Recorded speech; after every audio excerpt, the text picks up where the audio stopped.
के कराने के लिए पहले धन इकट्ठा यजमान करे। कितना धन होए? 10 लाख, 20 लाख, 2 लाख, 1 लाख, 50,000, 20,000, तो ये कुछ नहीं लिखा, पर विधि लिखी है कि जैसे अपने पुत्र के विवाह में, पुत्री के विवाह में धन एकत्रित करता है, फिर विवाह की तैयारियों में लगता है, उसी प्रकार जो भगवान ने तुमको सामर्थ्य दी हो, गरीब के यहाँ भागवत है तो अपने बेटा बेटी के विवाह में जो आपने धन इकट्ठा किया उतना धन भागवत में लगाए। किसी गरीब की 10,000 में भी बेटा की शादी हो जाती है, किसी की 10 लाख में भी नहीं होती है, 20 लाख में होती है।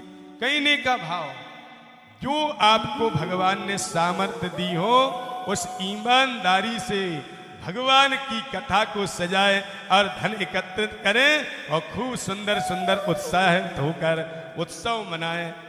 ऐसा भगवान की व्यासपीठ सजाएं, बढ़िया मंदिर की तरह सुंदर, बीच में जन्म उत्सव की कथा आए तो धूमधाम से नंदोत्सव मनाए, रुक्मणी मंगल की कथा आए तो धूमधाम से कन्या के विवाह की तैयारियां जैसी होती हैं, रुक्मणी कृष्ण का खूब विवाह का उत्सव मनाए। 56 भोग की कथा आए तो सुंदर पकवान बना के 56 भोग अर्पण करें, उत्साहित होकर, लोभ को रख के नहीं, भगवान को, क्योंकि लोभ जो है वास्तव में पाप का बाप है। निश्चित ही यदि हमारे भीतर का लोभ हटा नहीं, वो कथा का फल चाहेंगे तो कहां से कल्याण होगा। इसलिए कम से कम 7 दिन तक लोभ को त्याग के भगवान ने जो दिया ईमानदारी से। अब हमको तो पता नहीं आपके बैंक बैलेंस में क्या है, भगवान को पता है, इसलिए ईमानदारी से धन खर्च करना चाहिए। आपको जो भगवान ने सामर्थ्य दी हो, पर कथा को वक्ता बेचे नहीं, व्यवस्था की बात करें तो वक्ता की बात जरूर माने। व्यवस्था में धन खूब लगाओ, पर वक्ता यदि कहे कथा सुनाने के बदले हमको इतना दो, तो वो कथा बेचना होगा। उस कथा बेचने से कथा का पुण्य नहीं मिलता है। कथा सारस ततो गता, इसलिए कभी कथा को बेचना नहीं चाहिए।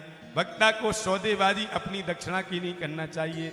लेकिन साथ वालों का तो परिवार है, अब हम अपने लिए नहीं मांगते पर इनकी बात तो जरूर करते हैं, वो करनी चाहिए।